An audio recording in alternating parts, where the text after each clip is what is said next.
आगे का जो टॉपिक रह गया है उसे सुनते हैं, समझते हैं और इसके साथ साथ जो लक्ष्मी नारायण के चित्र में पूरे कोर्स के हिसाब से जितने पॉइंट्स को समझे थे उन पॉइंट्स एक बार फिर से टिक करने के हिसाब से एक बार फिर से चेक कीजिएगा। काफी लोगों का छूटा हुआ था इसलिए फिर से इसे दोबारा रिपीट कर रहे हैं।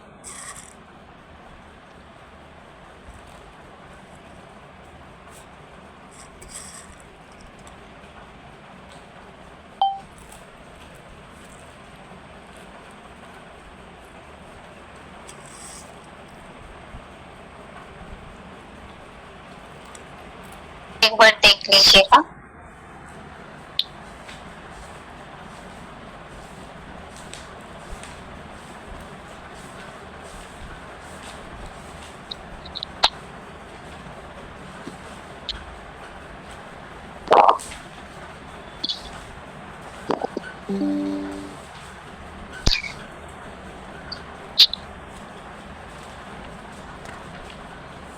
तो लक्ष्मी नारायण के चित्र में जो नीचे घोषणा लिखा हुआ है ईश्वरीय संदेश के रूप में आने वाले 10 वर्ष में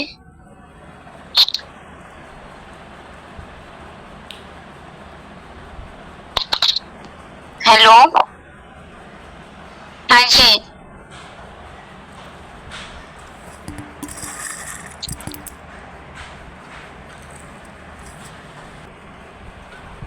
वहाँ लिखा है कि आने वाले 10 वर्ष में भारत से भ्रष्टाचार और विकारों का अंत होने वाला है तथा होनहार विश्व युद्ध के पश्चात सतयुगी सूर्यवंशी श्री लक्ष्मी श्री नारायण का राज्य शीघ्र ही आने वाला है।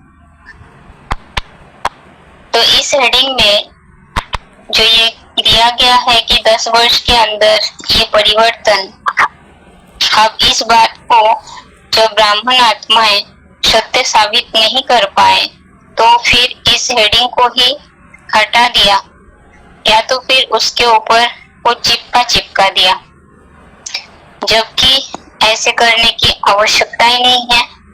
अब बाबा ने मुरली में कहा है कि तुम ब्रह्मा कुमारियां कहती हो हम भ्रष्टाचारी भारत को 10 वर्ष में श्रेष्ठाचारी बना देंगे।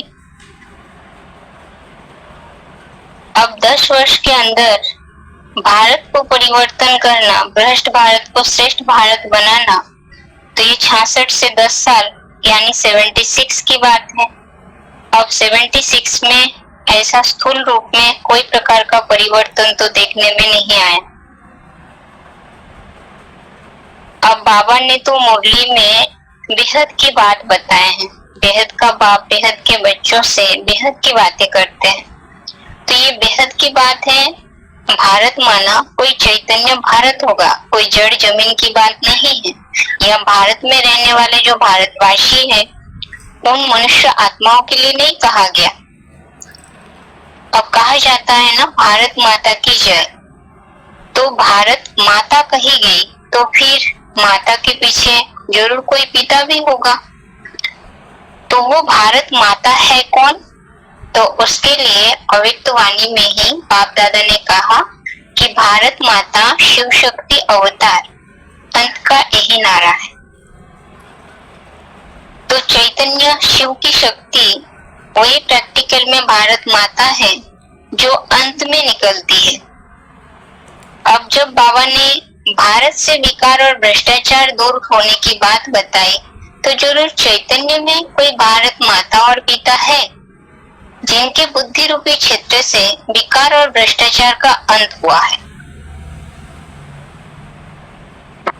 अब विकार और भ्रष्टाचार का अंत जो है फिर वो प्रैक्टिकल में भी देखने में आएगी। तो वो जो भारत माता शिव शक्ति अंत की नारा कहा गया है वो माता अभी प्रैक्टिकल में बेसिक ब्राह्मणों की दुनिया में एक संगठन रूपी छत्ता बसा के बैठी बेसिक नॉलेज में। फिर वही आत्मा जब एडवांस में आएगी तो फिर दूसरी छत्ता बसाएगी। तो जिसके लिए बाबा ने शहद की मक्खी का उदाहरण दिया।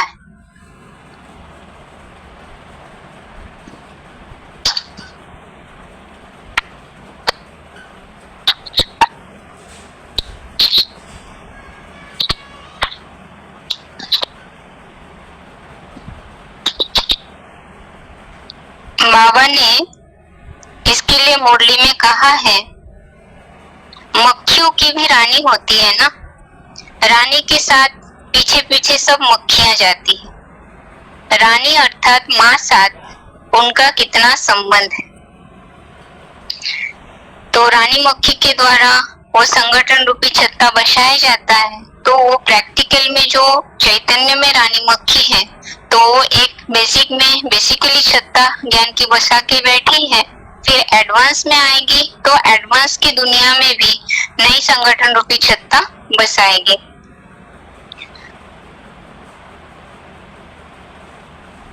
अब ये जो भारत माता है, तो उनमें से विकार और भ्रष्टाचार का अंत हो जाता है। अब उसका प्रूफ ये देखने में आता है कि जो भी टीचर्स है, तो उन टीचर्स को जब ट्रांसफर किया जाता है तो सभी डरते हैं ट्रांसफर होने में, क्योंकि बुद्धि में यही बात होती है कि नए स्थान में जाके अपने प्योरिटी के आधार से यूनिट रूपी संगठन बना सकेंगे या नहीं। परंतु ये जो भारत माता वाली आत्मा है, चैतन्य भारती है, तो उन्हें भारत से तो विदेश में भेज दिया जाता है, अफ्रीका जैसे हबशियों के देश में, जहाँ के लोगों को भाषा तक भी नहीं आता। तो वहां जाके संगठन रूपी छत्ता यानी सेंटर खोलते हैं, संगठन बनाते हैं। तो वो तो प्योरिटी की ही निशानी है ना। तो उनके पवित्रता की शक्ति जो 76 में भारत माता से विकार भ्रष्टाचार का अंत हुआ है, वो देखने में आता है। अब वो तो उनकी ज्ञान का जन्म कहेंगे। अब ज्ञान है तो ज्ञान की गजगोर भी करेंगे, जिसके लिए बाबा मुरली में बोलते हैं ना, शेर जो है वो सदा गजगोर करते हैं। तुम भी ज्ञान गजगोर करते हो। जो बादल नहीं बनते वो क्या महारानी महाराजा बनेंगे। तो ज्ञान के बादल बनकर के बरसात बरसाने की बात है, गरजने की बात है। तो ज्ञान है तो कहीं भी जाकर के ज्ञान की वर्षा करेंगे। अब ज्ञान बरसात करेंगे तो तभी महाराजा महारानी बनेंगे। तो बाबा ने ही बताया कि जो बादल नहीं बनते वो क्या महारानी महाराजा बनेंगे।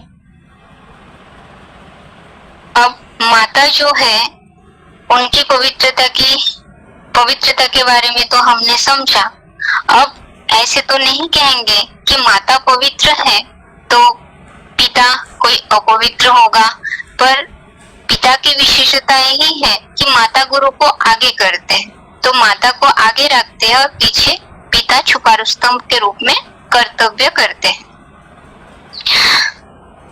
अब बाबा ने तो कहा है कि वो जो चैतन्य भारत है उनका पार्ट किस प्रकार का है, वंडरफुल पार्ट है। जो मुरली में बाबा ने कहा कि शंकर क्या करते हैं, उनका पार्ट ऐसा वंडरफुल है जो तुम विश्वास कर ना सको। अब वंडरफुल पार्ट जिसे लोग समझ नहीं सकते, कारण यही है कि पिता की जो प्योरिटी है वो मन बुद्धि की प्योरिटी है। भारत माता की प्योरिटी शारीरिक प्योरिटी है और पिता की जो प्योरिटी है वो मन बुद्धि की प्योरिटी भी दो प्रकार की है, एक शारीरिक एक मानसिक। तो मन बुद्धि की जो प्योरिटी है वो प्योरिटी है नष्टो मोहा स्मृतिर्लब्धा। जो बाबा मुरली में बोलते हैं ना, आप मुझे मर गई दुनिया। हम अगर पुरानी दुनिया से मर गए तो जैसे पुरानी दुनिया हमारे लिए खलास हो गई। तो उनकी जो पवित्रता है वो नष्टो मोहा की पवित्रता, यानी पुरानी दुनिया से पूरा ही मोह मुक्त हो जाते हैं। अब बाबा ने मुरली में ये बताया है कि सहज नष्टो मोहा होना ये बहुत काल के योग के विधि की सिद्धि है। लंबे समय तक याद की प्रैक्टिस है, योग की विधि को अपनाया है तो सहज ही नष्टो मोहा बन सकेंगे। तो वो जो नष्टो मोहा हो चुके हैं या नष्टो मोहा है, तो उसका उदाहरण बाबा ने मुरली में ही कहा है कि बाप विनाश उनसे कराते हैं जिस पर कोई पाप ना लगे।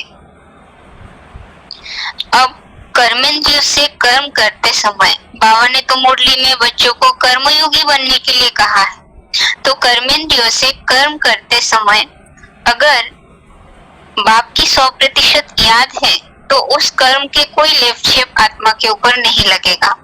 पर अगर 99% याद है और 1% देहवहन है तो फिर पाप लगेगा। तो गीता में जो कहा है कि जिसमें अहंकार भाव नहीं है, यानी इस विकारों के ऊपर से संपूर्ण रूप से विजय प्राप्त कर चुके हैं, कर्मों में बुद्धि लिंपायमान नहीं होते, तो ऐसों के द्वारा, ऐसे व्यक्ति के द्वारा ही इस पापी कलयुग का विनाश कराते हैं और वो पाप के भागी भी नहीं बनते और ना ही उनके कोई नए कर्म बंधन तैयार होता है।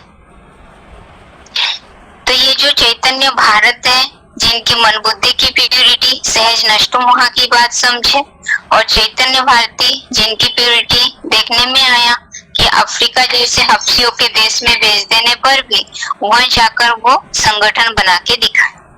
तो ये दो प्रकार की पवित्रता, शारीरिक और मानसिक, तो दोनों में ही 76 में देखने में आया। तो ये जो 10 वर्ष की घोषणा है, तो ये प्रैक्टिकल में वास्तविक बात है। प्रैक्टिकल में जब बाबा ने कहा वो तो झूठा नहीं है, ये इस तरह से साबित होता है।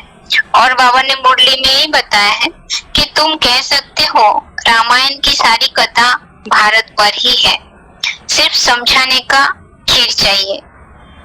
अब रामायण की कथा तो राम सीता के ऊपर, राम रावण के ऊपर है, पर बाबा ने यह मुरली में रामायण की कथा भारत के ऊपर है इस तरह से कहा। अब भारत के ऊपर है माना वो चैतन्य भारत जो है वही राम है, तो रामायण की कथा तो राम से ही जुड़े हुए हैं ना, तो जो भारत है वही राम है, तो उन्हें समझने की बात है। तो राम सीता ही जो है वो चैतन्य भारती है, जो भारत की प्रतिनिधित्व करने वाली आत्माएं हैं। अब इनके मन बुद्धि रूपी क्षेत्र से 76 में 66 की घोषणा थी, तो 76 में विकार और भ्रष्टाचार दूर हो जाते हैं, निर्विकारी बनने की स्टेज पर पहुंचते हैं। अब पुरुषार्थ की तो लंबी दौड़ है, आगे तो पुरुषार्थ करना ही है, पर उनकी जो प्रत्यक्षता रूपी जन, यानी पता चल जाता है कि हम ही नारायण और लक्ष्य बनने वाले हैं, तो जिसके लिए बाबा ने मुरली में जो बताया है कि तुम सब बता देंगे कि लक्ष्मी नारायण का जन्म कब हुआ। आज से 10 वर्ष कम 5000 वर्ष हुआ, फिर कल 9 वर्ष कम 5000 वर्ष। तो तुम सब बता देंगे इन लक्ष्मी नारायण का जन्म कब हुआ। आज से 10 वर्ष कम 5000 वर्ष हुआ, फिर कल 9 वर्ष कम 5000 वर्ष। तो ये वाणी जो है 66 की है, तो 66 से लेके पूरा 66 तक अगर हम घूमते हैं तो टोटल 5000 वर्ष होता है। पर 5000 वर्ष होने में 10 साल पीछे, क्योंकि 10 वर्ष कम बाबा ने कहा, तो ये 76 आते हैं। और कल कहेंगे 9 वर्ष कम 5000 वर्ष, तो 9 वर्ष कम 5000 वर्ष। अगर ये 66 की वाणी की अंतिम डेट की वाणी हो तो फिर कल साल माने 1 साल फिर कम हो जाएगा, तो फिर इस हिसाब से कहा गया, फिर कल कहेंगे 9 वर्ष कम 5000 वर्ष, यानी वो 76 को ही साबित करते हैं कि 76 में लक्ष्मी नारायण की प्रत्यक्षता रूपी जन्म होते हैं। तो ये जो घोषणा की बात है कि 10 वर्ष से भारत से भ्रष्टाचार और विकारों का अंत होने की बात, वो घोषणा यहाँ पर इस तरह से साबित होता है। बाकी इसे ना समझ पाने के कारण उस घोषणा को ही हटा दिया गया, या तो फिर उसके ऊपर चिपका दिया गया था।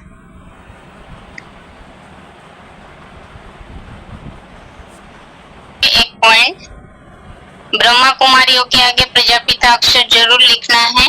प्रजापिता कहने से बाप सिद्ध हो जाता। फर्स्ट पेज 3 नंबर पेज में ही है ये पहला पॉइंट। तो ये पॉइंट 1966 में ये चित्र तैयार किया गया था उसके लिए। अभी देखिए, यहाँ एक बात समझने की है। ऐसे तो 66 में ये चित्र तैयार किया गया, यानी इसमें प्रजापिता अक्षर जोड़ा गया है, पर मुरली खंड 2 में पीछे लक्ष्मी नारायण का चित्र है जिसमें मम्मा बाबा दोनों ही हैं। तो चित्र बाबा ने इसके लिए बात बताए थे कि 30 बाई 40 इंच साइज के जो चित्र है वो चित्र तैयार किया गया था इस सन में, पर दीवारों में जो बड़े साइज के जो चित्र है वो तो पहले ही तैयार हो गया था। ये सिर्फ आपको जानकारी के लिए बताया जा रहा है। जो चित्र है कहीं खंड में देखेंगे, खंड के पीछे है। तो बाबा ने ये बात बताया था कि ब्रह्मा कुमारियों के आगे प्रजापिता अक्षर लिखने का कार्य जो है ये बाबा ने मम्मा जाने के बाद ये बात बताए और फिर बाद में इसे ऐड किया गया। तो पहले चित्र बन चुका था, जो चित्र उस किताब में देखने के लिए मिलता है। ये सिर्फ आपको समझने के लिए है, पार्टियों को बताने के लिए नहीं। अगर कभी कोई पूछते हैं तो तब बात अलग है। आगे है बेसिक और एडवांस दोनों के हिसाब से। जैसे कभी बात ये रखते हैं कि ब्राह्मणों की दुनिया में, बेसिक ब्राह्मणों की दुनिया में जो चित्र दिखाया जाता है, उनके जो चित्र छपे हैं वही चित्र सही है, पर असली चित्र हम दिखाते हैं तो वो क्या होना चाहिए, तो उसके लिए 2 पॉइंट प्रूफ के रूप में आप दे सकते हैं।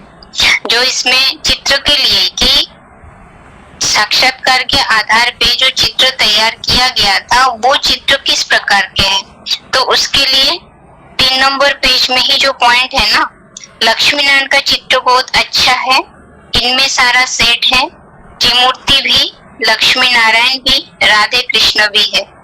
यह चित्र भी कोई रोज देखता रहे तो याद रहे शिव बाबा ब्रह्मा द्वारा हमको यह बना रहे हैं। तो ये वाला जो पॉइंट है, इस पॉइंट में बाबा ने बता दिया कि लक्ष्मी नारायण का चित्र बहुत अच्छा है, इनमें सारा सेट है। असली लक्ष्मी नारायण के चित्र सेट वाला है जिसमें त्रिमूर्ति भी होगा, लक्ष्मी नारायण भी होगा और राधा कृष्ण भी होगा। तो इस प्रकार के चित्र है। और इसके साथ साथ दूसरा पॉइंट, इस चित्र के लिए ही 4थे पेज में देखिए, लक्ष्मी नारायण के चित्र के साथ राधे कृष्ण भी हो तो समझाने में सहज होगा। यह है करेक्ट चित्र, इसकी लिखत भी बड़ी अच्छी है। तो ये वाला पॉइंट भी सेम वैसे ही, इसमें लक्ष्मी नारायण के साथ राधे कृष्ण की बात उल्लेख आया और साथ में ऐसे चित्र को ही करेक्ट चित्र बताया गया और इस चित्र के साथ लिखत की भी उल्लेख है।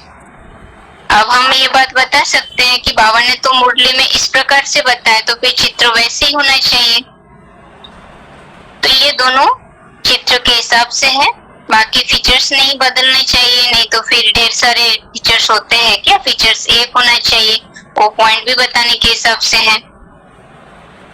बाकी पहले जैसे बैज जो बनाते थे तो उस बैज में भी इस प्रकार से चित्र है ना, एक तरफ है और दूसरा लक्ष्मी नारायण के चित्र है, और वो जो छपे हुए लक्ष्मी नारायण उनके बैज में है, उस बैज में लक्ष्मी नारायण के नीचे राधा कृष्ण भी है, तो वो भी एक प्रूफ है। बाकी इसके अलावा यहाँ जो फर्स्ट पेज में, तीसरे पेज में ये एम ऑब्जेक्ट है, लक्ष्मी नारायण का चित्र हर एक के घर में होना चाहिए और रात को फुर्सत मिले तो उस चित्र के सामने सो जाओ देखते देखते, या सामने आके बैठ जाओ। इस प्रकार की जो बातें हैं वो तो आप ऐसे बता सकते हैं। फिर आगे लक्ष्मी नारायण के बीच संबंध की बात, राधे कृष्ण बड़े होकर के लक्ष्मी नारायण बनते हैं, ये बात जो बताते उसको कट करने के लिए यही बात है कि अगर दोनों ही मतलब राधा कृष्ण ही बड़े होकर लक्ष्मी नारायण है तो फिर संबंध की बात नहीं होनी चाहिए। उसके लिए पॉइंट, राधे कृष्ण साथ फिर लक्ष्मी नारायण का क्या संबंध है यह बाप ही आकर समझाते। तीसरे नंबर पेज में ही ये पॉइंट था। फिर इसके बाद सर के रचयिता और उनकी दैवी रचना, यहाँ बात ध्यान देने की है कि लक्ष्मी नारायण के पूरे चित्र में जितने भी हेडिंग्स है सारे हेडिंग्स के द्वारा ये बात साबित किया गया कि बीच में छपे हुए लक्ष्मी नारायण अलग और नीचे छपे हुए राधा कृष्ण अलग है। जो प्राइमरी नॉलेज में ये समझाया जाता है कि यही राधा कृष्ण बड़े होके ये बनते हैं, तो उनके उस एक बात की सारी समझाने, सारे जो भी हेडिंग्स है, सारे हेडिंग्सों में उसकी विपरीत बातें हैं, यानी वो बात सत्य साबित नहीं होती।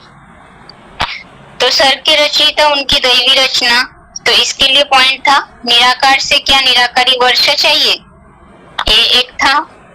इसमें मिसाल समझे थे कुम्हार और घड़े का। फिर इसके बाद यहाँ 5वां नंबर पेज में जो पॉइंट है ना, पहले है परमपिता परमात्मा रचयिता, यानी ये चित्र का क्रम, लक्ष्मी नारायण के चित्र का क्रम ही इस प्रकार से बने हुए हैं कि रचयिता और रचना का क्रम है। एक बीच में भी पॉइंट था 4थे नंबर पेज में, लक्ष्मी नारायण को गॉड गॉडेस कहते हैं, अर्थात गॉड द्वारा ये वर्षा पाया है। अब इसके बाद सत्ययुगी दैवी स्वराज आपका ईश्वरीय जन्म सिद्ध अधिकार है। इस टॉपिक में एक पॉइंट है, जब जन्म सिद्ध अधिकार है, ये 6 नंबर पेज में ही है, जब जन्म सिद्ध अधिकार है तो जन्म लेने से ही प्राप्त है, तब अधिकारी तो बन ही गए ना।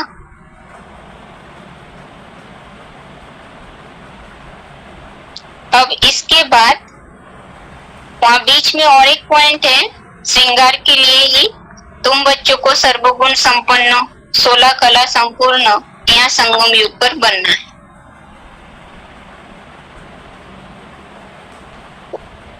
बाकी श्रृंगार में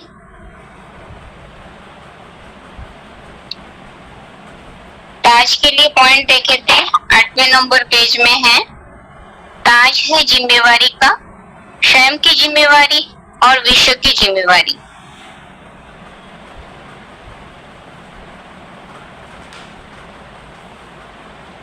फिर तिलक, तिलक के लिए देखे थे, बाबा कहते तुमको राज तिलक दे रहा हूँ, मैं स्वर्ग का रचयिता, तुमको राज तिलक न दूंगा तो कौन देगा, कहते हैं ना तुलसीदास चंदन घी से। यह बात यहाँ की है, वास्तव में राम शिव बाबा है।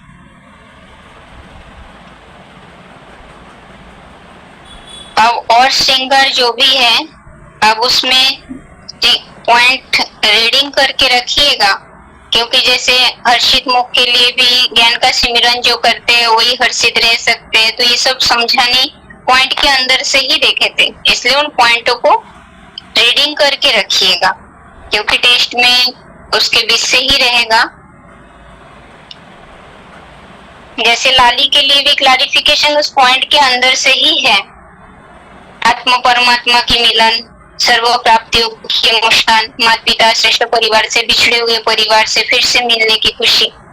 तो इस प्रकार की बातें जो है, एक बार इसमें जो पॉइंट है वो पॉइंट एक बार रीडिंग करके रखिएगा।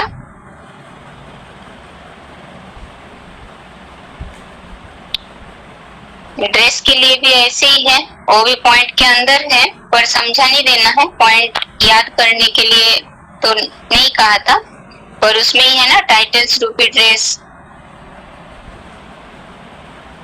आगे 12 नंबर पेज में ही संगम युगी लक्ष्मी नारायण और सतयुगी लक्ष्मी नारायण अलग अलग हैं, तो वहां पर 2 पॉइंट देखे थे। सतयुग में तो बुद्ध होंगे, इन लक्ष्मी नारायण को कुछ भी नॉलेज नहीं है। और दूसरी ओर बाप समझाते हैं तुम कितने बेसमझ बन गए हो, अब समझदार बनाते हैं। ये लक्ष्मी नारायण समझदार है तब तो विश्व के मालिक है, बेसमझ तो विश्व के मालिक हो ना सके।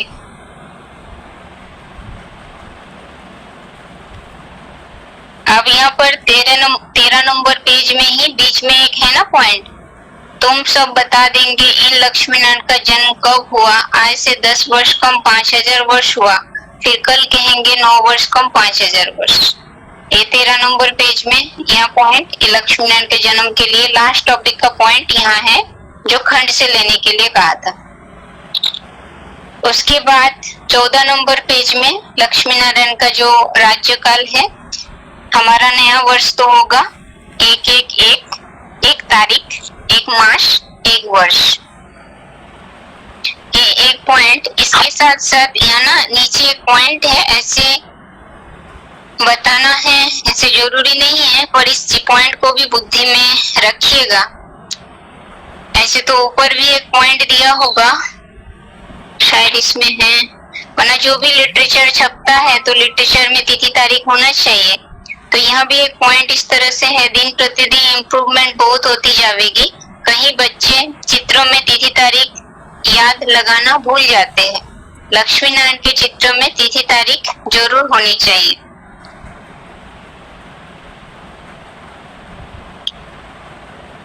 अभी आगे नीचे लास्ट में एक पॉइंट है ना, यह भी जानते हैं हम सो लक्ष्मी नारायण बनते हैं, हम सो राम सीता बनेंगे।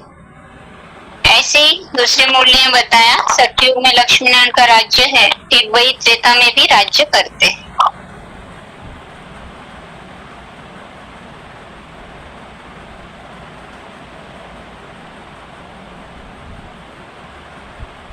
अब ये दोनों पॉइंट तो वही आत्माएं जो लक्ष्मी नारायण बनते हैं, वही त्रेता में राम सीता बनते हैं।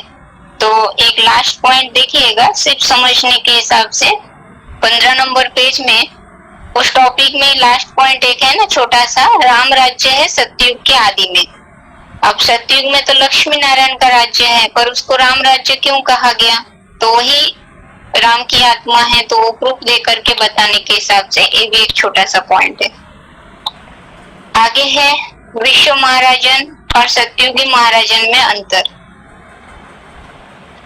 उसमें पॉइंट है ना, विश्व राजन बनना व सतयुगी राजन बनना, इसमें भी भारी अंतर है ना, इसमें भी अंतर है।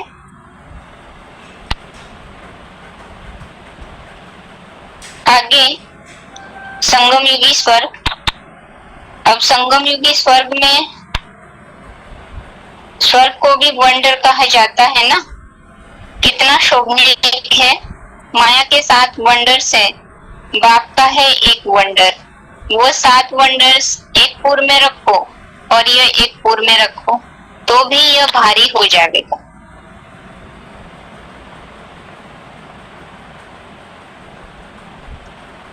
अठारह नंबर पेज में, ऐसी दुनिया में जाते हैं जहाँ शेर बकरी इकट्ठे जल पीते हैं। 19 नंबर पेज में, राजधानी के लिए बाबा के है ये काम ना करो, मानेंगे नहीं, जरूर उल्टा काम करके दिखावेंगे। राजधानी स्थापन हो रही है, उसमें तो हर प्रकार के चाहिए ना।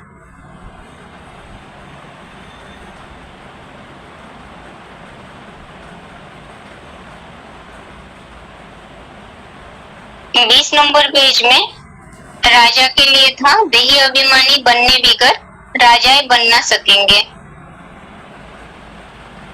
बाकी राज्याधिकारी के लिए समझाने देने के लिए उस पॉइंट से ही कि वो पढ़ाई के साथ साथ पढ़ाई की शक्ति भी होगी, वो स्नेही भी होंगे, सेवा की शक्ति भी उनमें रहेगी, इस प्रकार से। बाकी महारथी घोड़े सवार प्यादे, ये भी वो पूरे पॉइंट के ऊपर ही है, पर उसे समझाना है।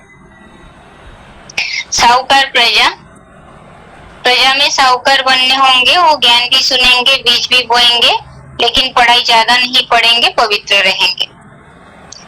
प्रजा के लिए नीचे है ना, कोई भी कर्मेंद्रियों के वशीभूत होना, अर्थात रूलिंग पावर नहीं है, जिससे कि 100 पर राज्य नहीं कर सकता। जो 100 पर राज्य नहीं, 100 के ऊपर प्रजा का राज्य है, कर्मेंद्रिय प्रजा है, तो जब तक 100 के ऊपर प्रजा का राज्य है तब तो वो प्रजा बनने वाले ही है।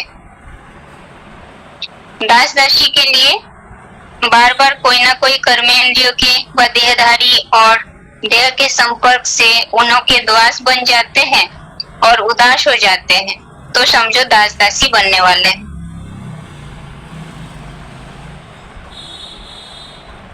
आगे 21 नंबर, राजकुल के चंडाल। आश्चर्यवत भागंती होते हो प्रजा में चंडाल बनेंगे, परंतु जो यहाँ बहुत रहकर बहुत शैतानी चोरी चकारी आदि करते हैं तो वो रॉयल घराने के चंडाल बनते हैं। फिर भी पिछाड़ी में उनको ताज बदलून मिल जाती है, यहाँ गोद तो लेते हैं ना। फिर प्रजा वर्ग के चंडाल के लिए बाप कहते हैं ना, जो जाकर मेरी निंदा कराते हैं, ग्लानि करते हैं, निंदा करते हैं, ग्लानि करते हैं, हाथ छोड़ जाते, तो प्रजा में जाकर चंडाल बनते। बाबा ने ये भी बताया ना, कब क्रोध ना करना है, उसी समय तुम ब्राह्मण नहीं हो, चंडाल हो, क्योंकि क्रोध का भूत है।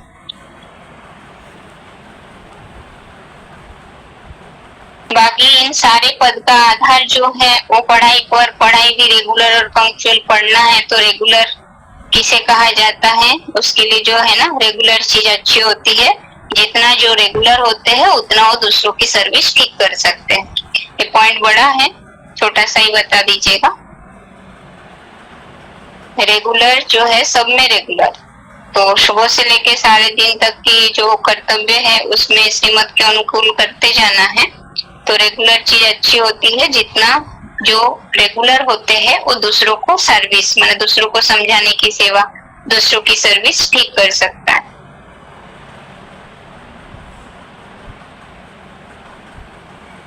अब स्वयंवर पूर्व महाराज कुमार श्री कृष्ण और महाराज कुमारी श्री राधे, इस हेडिंग में एक ही पॉइंट है, प्रिंस का जरूर राजा महाराजा पास ही जन्म होगा। आगे है कंचन काया। तो कंचन काया के लिए प्रकृति का 25 नंबर पेज में ही है, प्रकृति को भी पावन बनाना है तभी विश्व परिवर्तन होगा। प्रकृति को भी पावन बनाना है तभी विश्व परिवर्तन होगा। फिर ऐसी कोई बात नहीं जो तुमसे लागू न होती है, लागू नहीं होती है।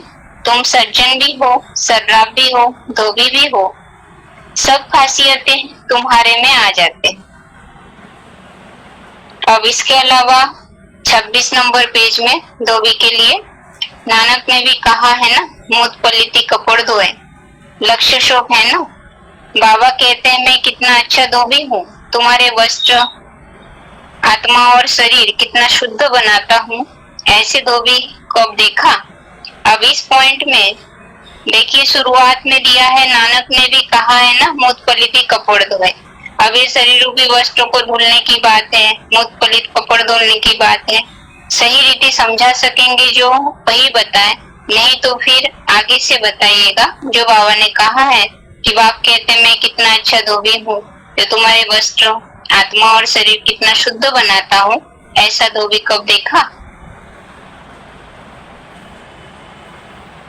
आगे 27 पेज नंबर में एक पॉइंट है, ऊपर जाना माना मरना, शरीर छोड़ना। मरना कौन चाहते हैं। या तो बाप ने कहा है तुम इस शरीर को भी भूल जाओ, जीते जी मरना तुमको सिखलाते हैं।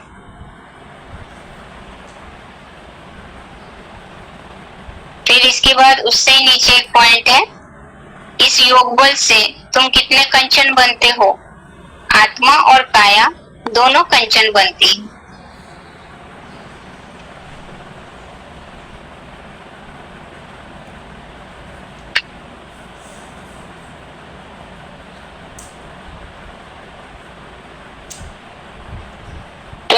Number page. अभी तो दुनिया में 500 करोड़ मनुष्य हैं। सतयुग में जब इन लक्ष्मी नारायण का राज्य होता है तो वहाँ 9 लाख होते हैं।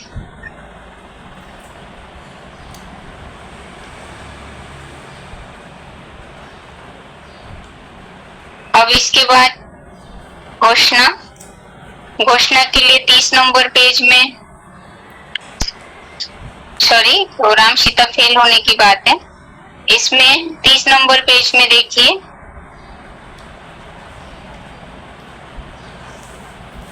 राम सीता को भी सतयुग के पहले लक्ष्मी नारायण का दास दासी बनना पड़े, क्योंकि लक्ष्मी नारायण फुल पास हुए, वो फेल हुआ, इसलिए उनको क्षत्रिय कहते हैं। और उसके नीचे वाला पॉइंट, भल पहले अनपढ़ पढ़े लिखे आगे भरीड होते हैं। तो महाराजा, परंतु महाराजा महारानी तो बनेंगे ना। इसमें ही नीचे का पॉइंट, बाप बच्चों का ओबीडियंट सर्वेंट होता है ना। बच्चों को पैदा कर, उनकी संभाल बड़ा बनाकर फिर बूढ़ा होता है तो सारी मिल्कियत बच्चों को देकर खुद वानप्रस्थी बन जाते हैं। तो बाप माँ बच्चे के सर्वेंट ठहरे ना। आगे जुड़े बच्चे, सतयुग में तुम ही आपस में भाई बहन थे, दूसरा कोई संबंध नहीं। 31 नंबर पेज में ही है। अब यहाँ पर 32 नंबर पेज में एक बड़ा सा पॉइंट है ना, उसे बताने के लिए नहीं, उसे सिर्फ समझ के रखिए कि पहले जब बच्चा बच्ची का जन्म होगा तो पहले बच्चा का जन्म होता है फिर बच्ची का जन्म होता है, तो वो प्रूफ के लिए है।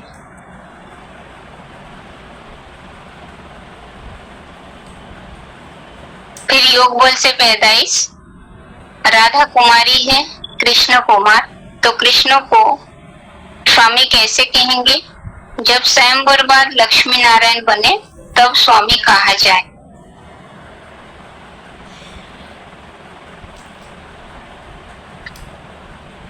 आगे 34 नंबर पेज, संबंध अनेक नहीं हल्के संबंध है, उसके लिए पॉइंट, वहाँ यह साला भंजा चाचा आदि बहुत संबंध नहीं होते, संबंध बहुत हल्के होते हैं। और एक पॉइंट, सत्ययुग में भी तुम ही आपस में भाई बहन थे, दूसरा कोई संबंध नहीं। फिर जनरेशन बढ़ाने के लिए वहाँ पॉइंट देखिए, सतयुग त्रेता में तो होता ही एक बच्चा एक बच्ची, पिछाड़ी में करके थोड़ी गड़बड़ी होती है, परंतु विकार की बात नहीं। या तो ये पॉइंट, या तो फिर सतयुग में इतने बच्चे होते नहीं, करके मुश्किल से कोई को 3 हो, पीछे आहिस्ते आहिस्ते बच्चे जास्ती होते हैं। अब इस पॉइंट में थोड़ा इस प्रकार से है, समझा सकेंगे तो इसे उल्लेख करिएगा, नहीं तो ऊपर वाला पॉइंट बताइए। बाकी गड़बड़ की बात, डिसबैलेंस होने की बात जो है वो त्रेता के अंत में है।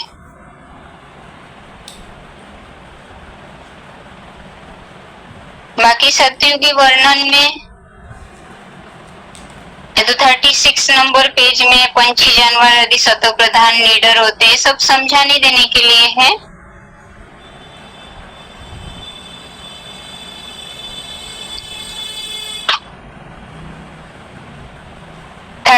पेज में अकाले मृत्यु की बात, मोह नहीं रहेगा। फिर हिंदी भाषा, भूत प्रेत आदि नहीं होते हैं।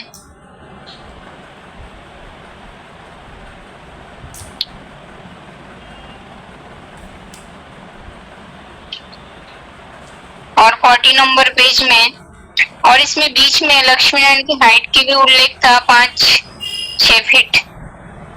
39 पेज में है, इतना बड़ा तो लक्ष्मी नारायण होते नहीं, बहुत 6 फुट होंगे। अब 40 नंबर पेज में ये तो नहाने के लिए पानी, वो भी, और खाने के लिए वैरायटी फल, वो भी। उसके बाद के जो भी टॉपिक है एक के बाद एक वो सब रहेगा।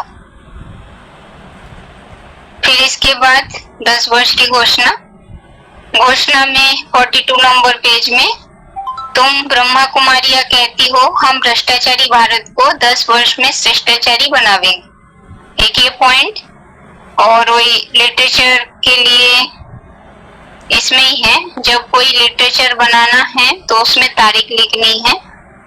इसमें भी यहाँ पर भी एक तारीख का उल्लेख आया, और हमने शुरुआत में भी देखे थे कि लक्ष्मी नारायण के चित्र में तिथि तारीख डालने की बात बाबा ने बताया। अब यहाँ तो एक ही पॉइंट लीजिएगा, तुम ब्रह्मा कुमारी कहती हो हम भ्रष्टाचारी भारत को 10 वर्ष में श्रेष्ठाचारी बनावेगी। फिर इस पेज में ही भारत माता शिव शक्ति अवतार अंत का ही नारा है, ये पॉइंट। फिर 43 पेज में मक्खियों की भी रानी होती है, रानी के साथ पीछे पीछे सब मक्खियां जाती है। रानी अर्थात माँ साथ उनका कितना संबंध है।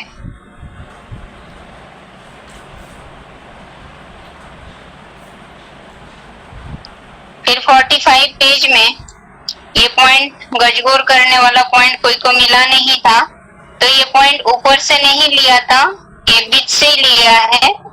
शेर सदा गजगोर करते हैं, 45 नंबर पेज में ही सेकंड लाइन में ही है, उस पॉइंट के बीच से है, शेर सदा गजगोर करते हैं, तुम भी ज्ञान गजगोर करते हो। जो बादल नहीं बनते वो क्या महारानी महाराजा बनेंगे।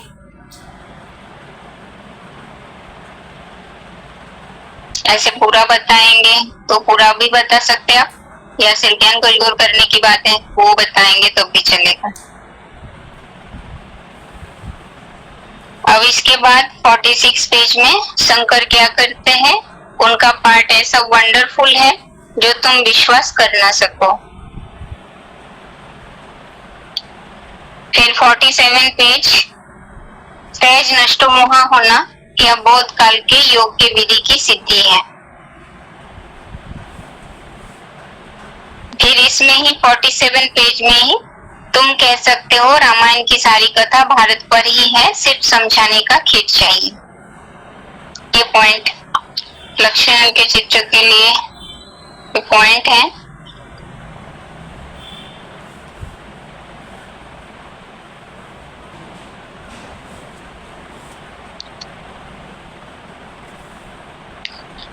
अब लक्ष्मी नारायण का चित्र पूरा कंप्लीट कोर्स के हिसाब से एक बार पीछे का फिर से तो आगे रिपीट करेंगे ही, पर पॉइंट जो है इसके पहले एक बार क्लास में बताया गया था।